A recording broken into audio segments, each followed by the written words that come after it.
What did she do for 19? What was her function? You want to know with a basis? Yeah. She was a madam. That's what I kind of suspected. Just a saloon, folks, you know. Oh, come on. You ain't been... Tell me.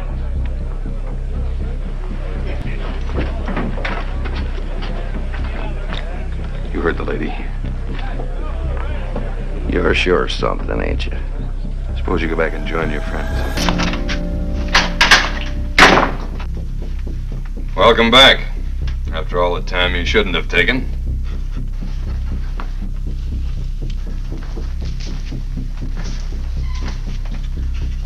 Well, I'm sorry, I'm so kind of late.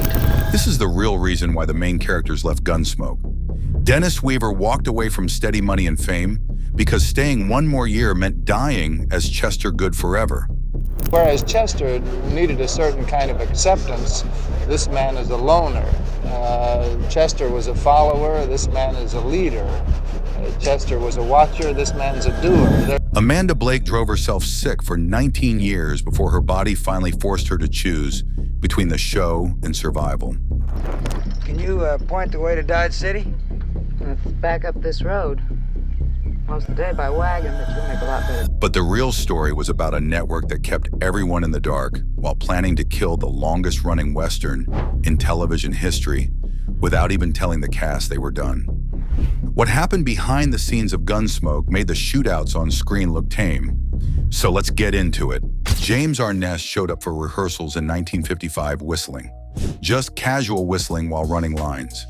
Milburn Stone, who played Doc Adams, found it infuriating. Every time Arness made a noise or hummed or tapped his foot, Stone felt his blood pressure rising. Yeah, let's start again, huh? Yeah, that's it. That's the spot. Hiya, guy. Pow. The tension built for weeks. Stone was a serious actor who'd worked in Hollywood for decades before Gunsmoke. He approached the work with professional intensity. Arness was younger, still learning, and apparently incapable of standing still quietly during downtime. Finally, Stone snapped.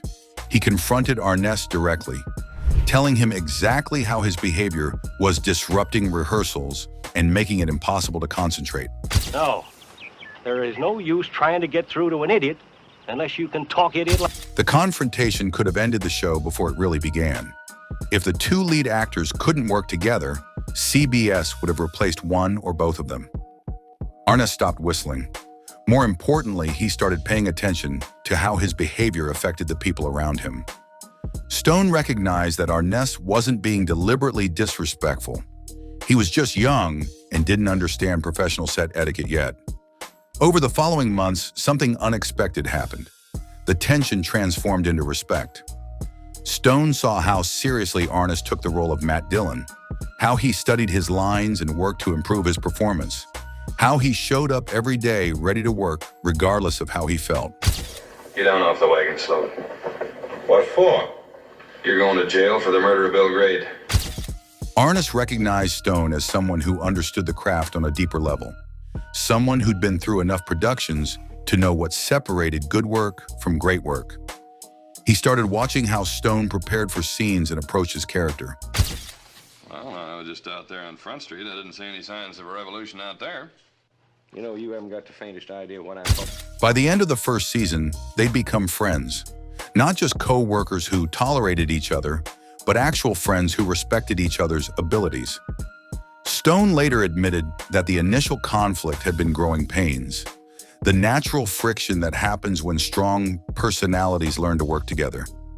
That friendship would sustain both men through 20 years of production. They'd work together on 635 episodes, spending more time with each other than with their own families. But while Arness and Stone were building their bond, another cast member was already planning his escape from a character that was becoming a prison. Dennis Weaver played Chester Goode with a distinctive limp and a rural accent that made him instantly recognizable. By 1964, after 9 seasons, that recognition had become a cage. Everywhere Weaver went, people saw Chester. Not Dennis Weaver, the actor, but Chester, the bumbling deputy. Welcome back.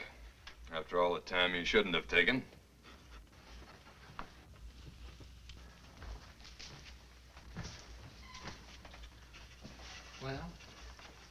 sorry, I'm so kind of late.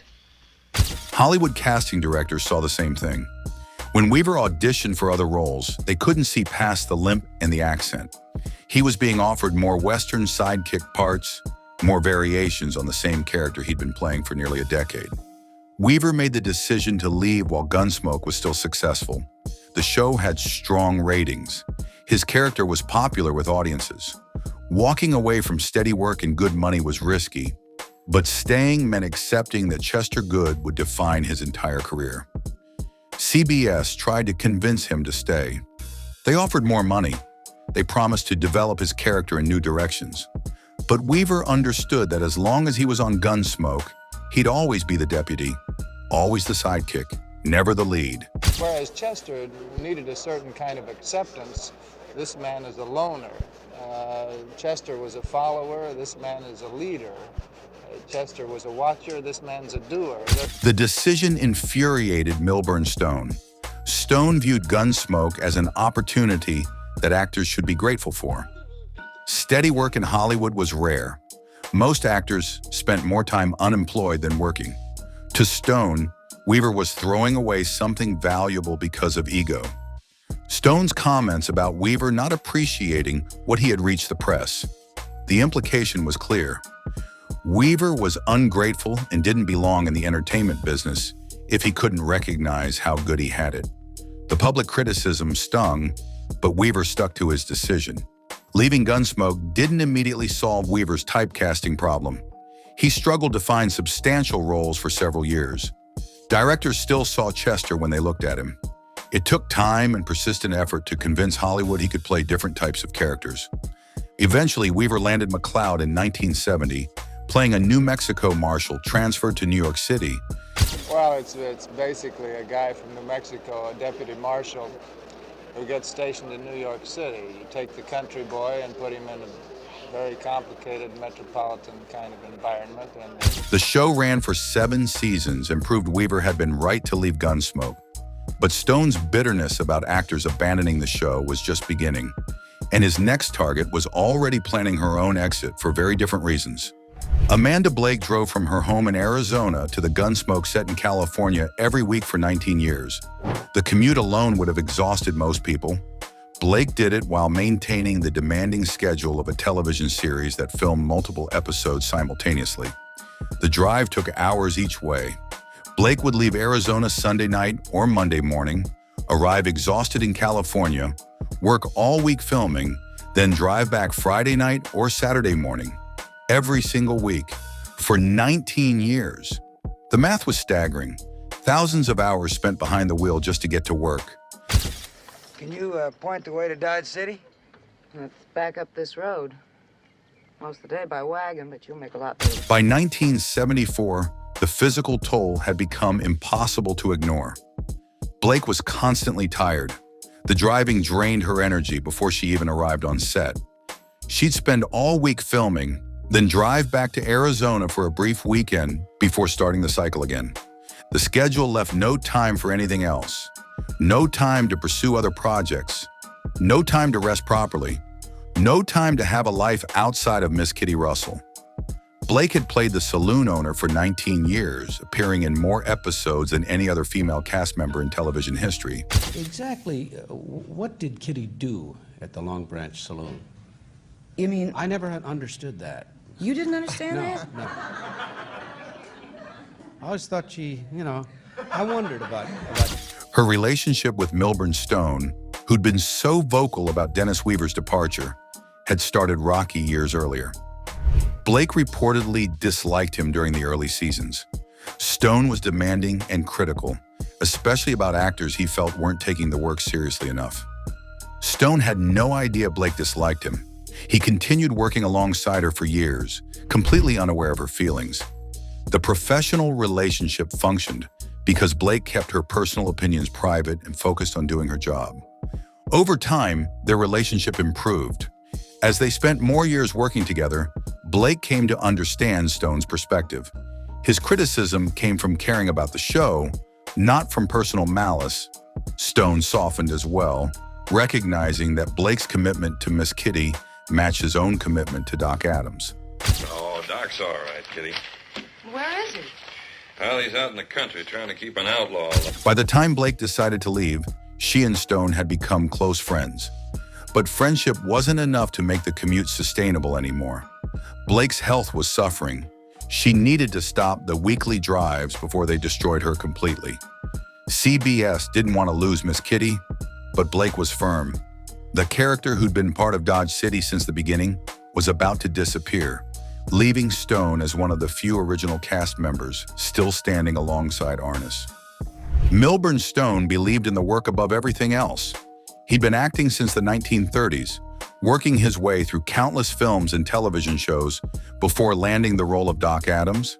By the time Gunsmoke started, Stone knew exactly what professional behavior looked like. They call you. They call me Festus. Festus? Yeah. No, I didn't mean what's the matter with you. I mean, what's your name? Well, that's harder not. When he watched Dennis Weaver leave and Amanda Blake struggle with her commute, Stone saw actors who didn't seem to appreciate what they had.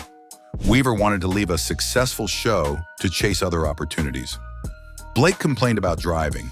To Stone, these were problems that came from not understanding how rare steady work was in Hollywood. Stone made his opinions known publicly. He told reporters that some of his co-stars didn't belong in the entertainment business.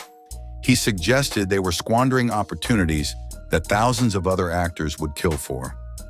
The comments were harsh and created tension on set. His criticism came from a specific worldview shaped by decades of struggle in Hollywood. He'd worked through the Depression, he'd taken small roles and bit parts just to keep working. He'd seen talented actors disappear from the industry because work dried up and they couldn't sustain careers. From Stone's perspective, Gunsmoke was a gift. A 20-year run on a successful television series was something most actors never experienced. The fact that some of his co-stars seemed to take it for granted or treat it as a burden rather than a blessing genuinely bothered him. The way I look at raising children is this way. You just, well, they're kind of like growing plants. Stone's dedication to the show was absolute. He arrived early. He knew his lines perfectly. He never complained about long days or difficult scenes. He treated every episode like it might be his last chance to prove he deserved to be there. Other cast members found his intensity exhausting. Stone didn't understand actors who wanted work-life balance or who viewed acting as just a job rather than a calling. His expectations were impossibly high, and he judged everyone by those same standards. The judgments created distance between Stone and younger cast members who joined the show over the years. They saw him as rigid and unforgiving. Stone saw them as unprofessional and entitled. Well, kind of like a skunk. The generation gap in attitudes about work was never bridged. But Stone's commitment would soon be tested in a way that made everyone's complaints about the show seem trivial. When his own body tried to force him into the retirement he'd spent years criticizing others for choosing.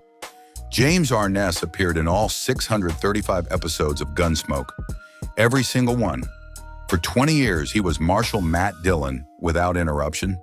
The dedication made him one of the most consistent actors in television history. It also made him a prisoner of his own success.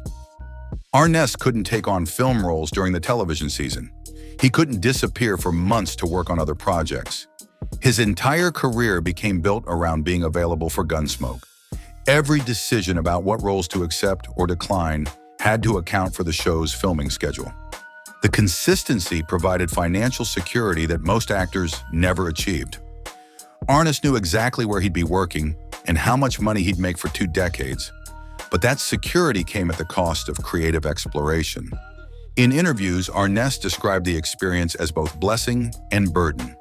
The show gave him fame and wealth. It made him a household name. Children recognized him on the street. But it also meant playing the same character for so long that separating himself from Matt Dillon became nearly impossible.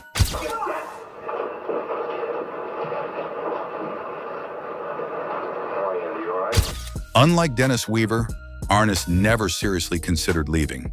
He understood that Matt Dillon was the center of Gunsmoke. Without him, the show ended. That responsibility kept him locked in even during seasons when he might have wanted to try something different.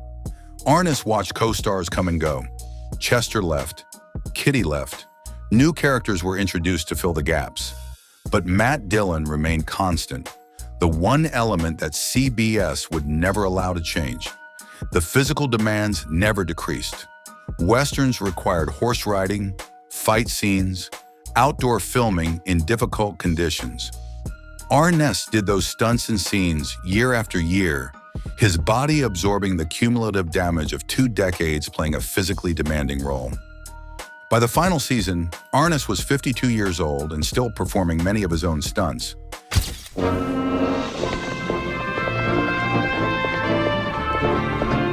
The toll showed in how he moved, how long it took to recover between takes, how exhaustion became a permanent condition rather than something that rest could fix. But even as Arness struggled with the physical demands, the show itself was facing a different kind of threat that had nothing to do with the actors and everything to do with changing American attitudes about what belonged on television. Gunsmoke showed people getting shot.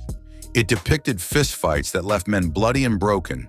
It portrayed the Old West as violent and dangerous, a place where disputes were settled with guns as often as words. For 1950s television, that level of violence was shocking. I'm going to give you just 1 minute, and then I'm coming back in after you. Unarmed or unarmed, I'm going to kill you. Critics immediately questioned whether children should be watching such content. Parent groups complained that Gunsmoke was too graphic for family viewing. Religious organizations called for the show to be toned down or moved to a later time slot when children wouldn't be watching. CBS faced a dilemma. The violence was part of what made Gunsmoke feel realistic and adult compared to other Westerns. Sanitizing the show might make it indistinguishable from dozens of other cowboy programs. But ignoring the criticism risked advertiser boycotts and regulatory problems. The show's creators defended their approach by arguing that Gunsmoke portrayed violence with consequences. Characters who used guns faced moral dilemmas. Matt Dillon didn't shoot people casually. The violence served the story rather than existing purely for entertainment. But the violence controversy was nothing compared to what happened in 1972, when a single episode would cross a line so severe that Congress itself would get involved, and the network would try to pretend the episode never existed. Sodbusters. Now step aside and let Brown take his own. In 1972, Gunsmoke aired an episode called The Sodbusters. The storyline involved a young girl being assaulted. The episode didn't show the explicitly, but it dealt with the aftermath in ways that television hadn't attempted before. Parent groups exploded with outrage within hours of the episode airing. Religious organizations demanded boycotts. The mail CBS received was overwhelmingly negative, with viewers expressing shock that a show they'd watched with their families had aired something so disturbing. The controversy escalated beyond typical viewer complaints. Congressional representatives received enough constituent complaints that they felt compelled to address the issue publicly. Hearings about television violence and inappropriate content used the Sodbusters as a specific example of programming that had gone too far. CBS pulled the episode from syndication almost immediately. For years afterward, the Sodbusters wasn't available for rebroadcast. The network tried to pretend the episode didn't exist, hoping the controversy would fade if the episode itself disappeared from circulation. The damage to Gunsmoke's reputation had already been done. The show that parents had allowed their children to watch was now viewed with suspicion. Schools that had been comfortable with students discussing Gunsmoke started discouraging it. The episode remained lost to most viewers for decades. It became legendary among fans who'd heard about it but never seen it. The controversy gave the Sodbusters a reputation that exceeded its actual content. While critics were still reeling from that scandal, the show's portrayal of women was creating its own set of problems that would follow Gunsmoke throughout its final years. Amanda Blake played Miss Kitty Russell as the owner of the Long Branch Saloon, a strong businesswoman who ran her establishment with intelligence and dignity. But the character existed within limitations that reflected 1950s and 60s attitudes about women's roles. Miss Kitty's primary narrative function was supporting Matt Dillon emotionally. Well, he says it shoots a shade high and to the right. I remember. Just having a horse saddled for you and the rifle's in the saddle boot. She was his confidant, the person he could talk to about his troubles. Their relationship had romantic undertones that were never fully developed because the show couldn't figure out how to portray a marshal having a romantic relationship with a saloon owner. The saloon itself presented problems. Historically, saloon owners in the Old West often ran prostitution operations. Gunsmoke couldn't directly address that reality on 1950s television, so Miss Kitty's profession remained vague. She owned a saloon. What exactly happened upstairs was never discussed. What was her function? You want to know the basis? Yeah. She was a madam. That's what I kind of suspected. Just a saloon, folks, you know. Critics pointed out that Miss Kitty, despite being portrayed as strong and independent, still defined herself primarily through her relationship with a man. Her storylines almost always involved Matt Dillon in some way. When she had conflicts or challenges, Matt usually solved them. The show introduced other female characters over the years, but most fell into similar patterns. They were wives, daughters, victims who needed rescuing, or romantic interests for male characters. Women who tried to operate outside those roles were often portrayed as problematic or dangerous. Blake pushed back against some of these limitations. She wanted Miss Kitty to have storylines that didn't revolve around Matt Dillon. She argued for episodes that showed her character's business acumen and independence. Some of those ideas were incorporated, but the fundamental structure of the show limited how far they could go. I told you. You make me sick. The representation of women in Gunsmoke reflected broader issues in television at the time. Female characters existed primarily to support male protagonists. Their stories were secondary. Their autonomy was limited. By the time Blake left in 1974, some progress had been made. Miss Kitty had evolved into a more complex character than she'd been in 1955. But the fundamental limitations remained. While the show struggled with how to portray women, its treatment of history was creating different problems that researchers and historians couldn't ignore. Gunsmoke claimed to portray the Old West realistically. The violence was authentic. The moral ambiguity was authentic. But the show took significant liberties with historical accuracy whenever the truth interfered with good television.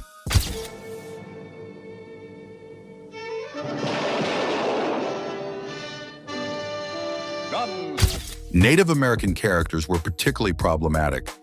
Episodes featuring Native Americans often relied on stereotypes rather than historical reality. The portrayal alternated between noble savages who helped white settlers and violent threats who attacked innocent people. The complexity of Native American history and the reality of systematic genocide were simplified into storylines that fit television's format. The depiction of law enforcement was similarly romanticized. Real frontier marshals were often corrupt, violent men who used their badges as licenses to commit crimes.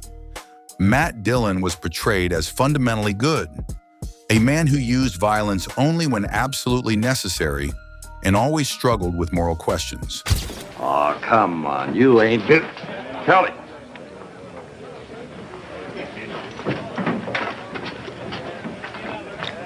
You heard the lady. You're sure something, ain't you? Suppose you go back and join your friends. The social structure of frontier towns was cleaned up for television.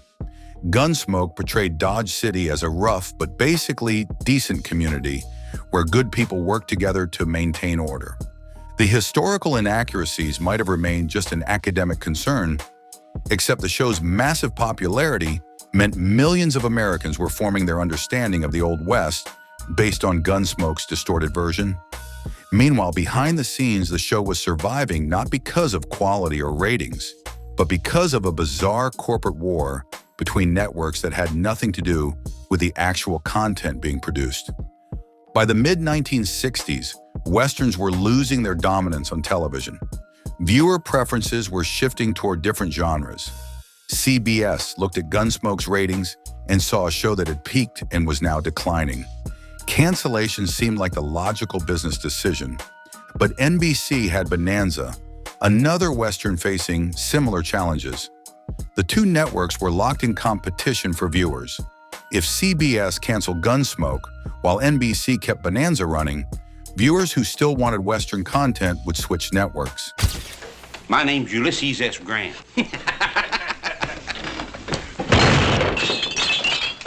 I wouldn't have followed you. The decision came down to competitive strategy rather than Gunsmoke's individual merits. CBS kept the show on air primarily to prevent NBC from capturing its audience. The show that had once been a ratings powerhouse was now being kept alive as a defensive move in a network war. Gunsmoke's producers knew their show was surviving on borrowed time. The network's commitment was conditional, dependent on what NBC did with Bonanza. If Bonanza got canceled, Gunsmoke would likely follow soon after. CBS tried moving Gunsmoke to different time slots, hoping to find an audience that would restore its earlier rating success. The show bounced around the schedule, each move representing another attempt to figure out where it fit in television's changing landscape. Meanwhile, Bonanza was experiencing its own struggles. NBC was having the same conversations about cancellation. The two shows became linked in strange ways, their fates tied together by network competition, even though they had nothing to do with each other creatively. The rivalry highlighted how little control creative teams had over their show's survival.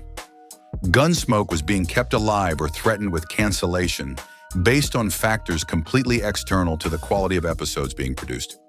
Eventually, both networks realized that Westerns were truly finished as a viable television genre.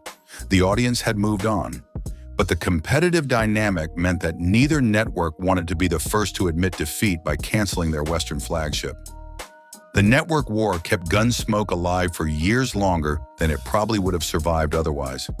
But that extended life came with a price, as new cast members discovered when they joined a show that was living on borrowed time with a star who'd built walls around the production that nobody could penetrate. Burt Reynolds joined Gunsmoke in 1962, playing Quint Asper, a blacksmith character who was half Comanche. The role was meant to add diversity to the cast and bring in younger viewers who might identify with Reynolds more than with the established older actors. You better get out of here.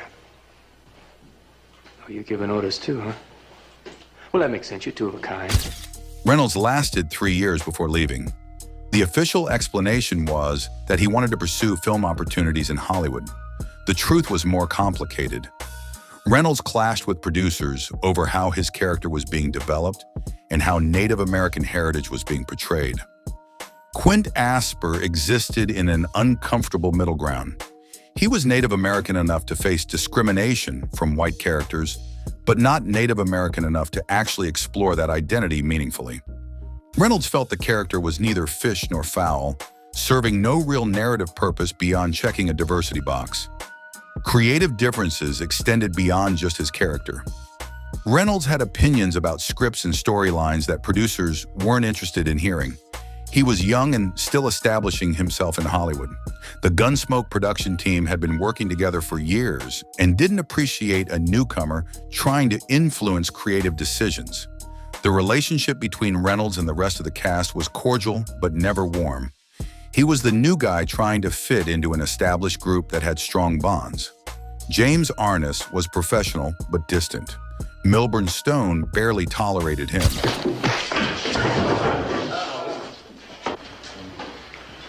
All right, now get out of here while you still... Leaving Gunsmoke turned out to be the right decision for Reynolds' career. Within a few years, he'd become a major film star. His instinct that staying on the show would limit his opportunities proved correct. The producers replaced Reynolds with other characters filling similar roles. Ken Curtis joined as Festus Hagen, playing another outsider character who gradually integrated into Dodge City society.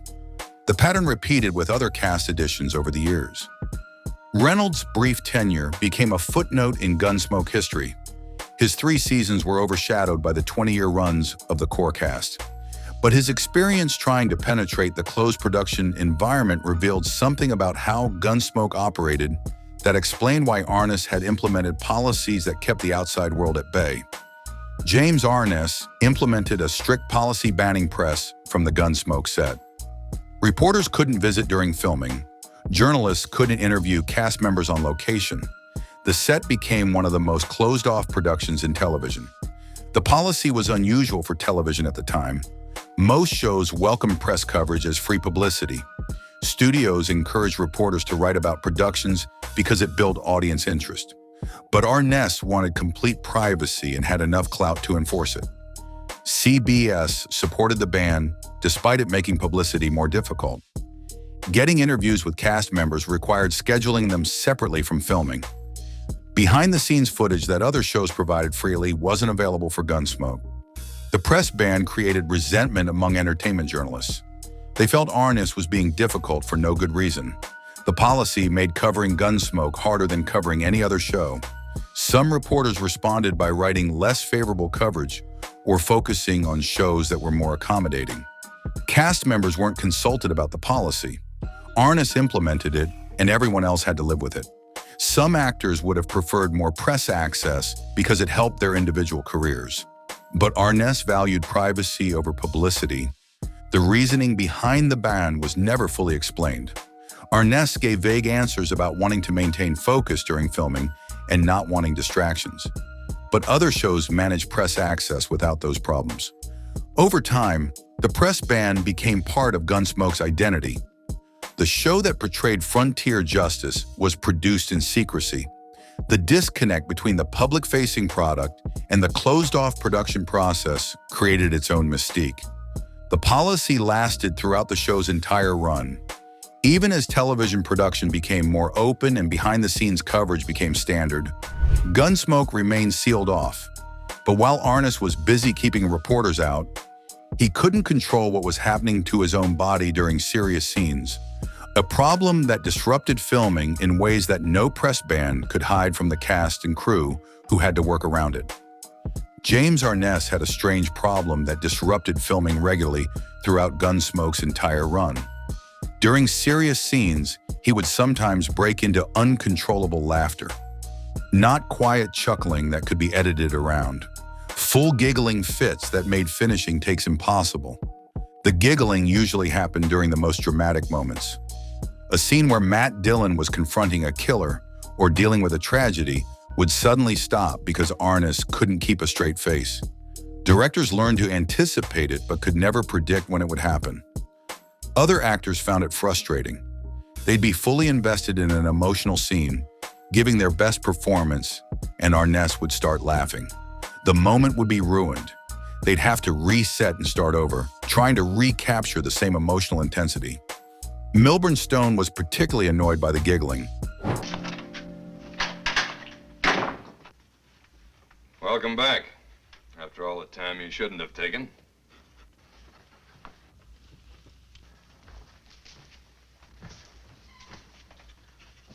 Well, I'm sorry, I'm so kind of late. He'd worked with Arness long enough to know it wasn't deliberate sabotage, but that didn't make it less disruptive. Stone's scenes with Arness sometimes required dozens of takes because Arness couldn't control his laughter long enough to finish. The crew developed strategies for working around the problem. They'd shoot Arness's close-ups separately when possible. They'd structure scenes so that if giggling started, they could at least get footage of other actors that could be used. Arness was reportedly embarrassed by the giggling, but powerless to stop it. Something about the artificiality of acting, of pretending to be in serious situations while surrounded by cameras and crew, triggered a nervous response he couldn't control. The conditions suggested the psychological toll of playing Matt Dillon for 20 years, the weight of maintaining that serious, moral character through hundreds of episodes perhaps created pressure that occasionally released through inappropriate laughter. Productions learned to build extra time into shooting schedules to account for Arness giggling. What should have taken an hour might take 3 hours because of repeated interruptions. The inefficiency was frustrating but unavoidable. The giggling problem was just one of many quirks the production had learned to accommodate over 2 decades. But all those accommodations and all that history meant nothing when Milburn Stone's body finally forced everyone to confront how fragile their entire operation really was. In 1971, Milburn Stone suffered a heart attack that nearly killed him. He was hospitalized immediately, and doctors told him his career was over. At 67 years old with serious heart damage, Continuing to work on a demanding television production was medically inadvisable and potentially fatal. Stone refused to accept that diagnosis. Gunsmoke was his life. Doc Adams was who he'd been for 16 years. The thought of the show continuing without him was unbearable. He started pushing for a return to work while still recovering in the hospital. Doctors strongly advised against it. His heart needed time to heal. The stress of production could trigger another heart attack. But Stone was adamant. He would return to Gunsmoke or die trying. CBS faced a difficult decision. Keeping Stone off the show protected him medically, but risked losing him permanently if he felt abandoned. Bringing him back risked his death on set. They chose to let Stone make his own choice while implementing accommodations to reduce stress.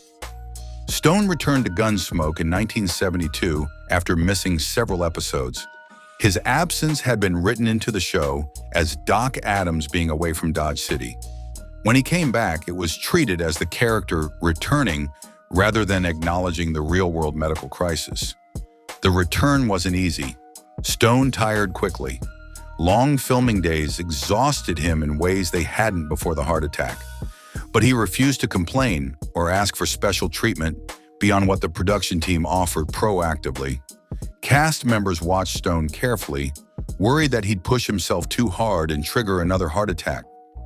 James Arness modified his own performance in scenes with Stone to give him opportunities to rest between takes.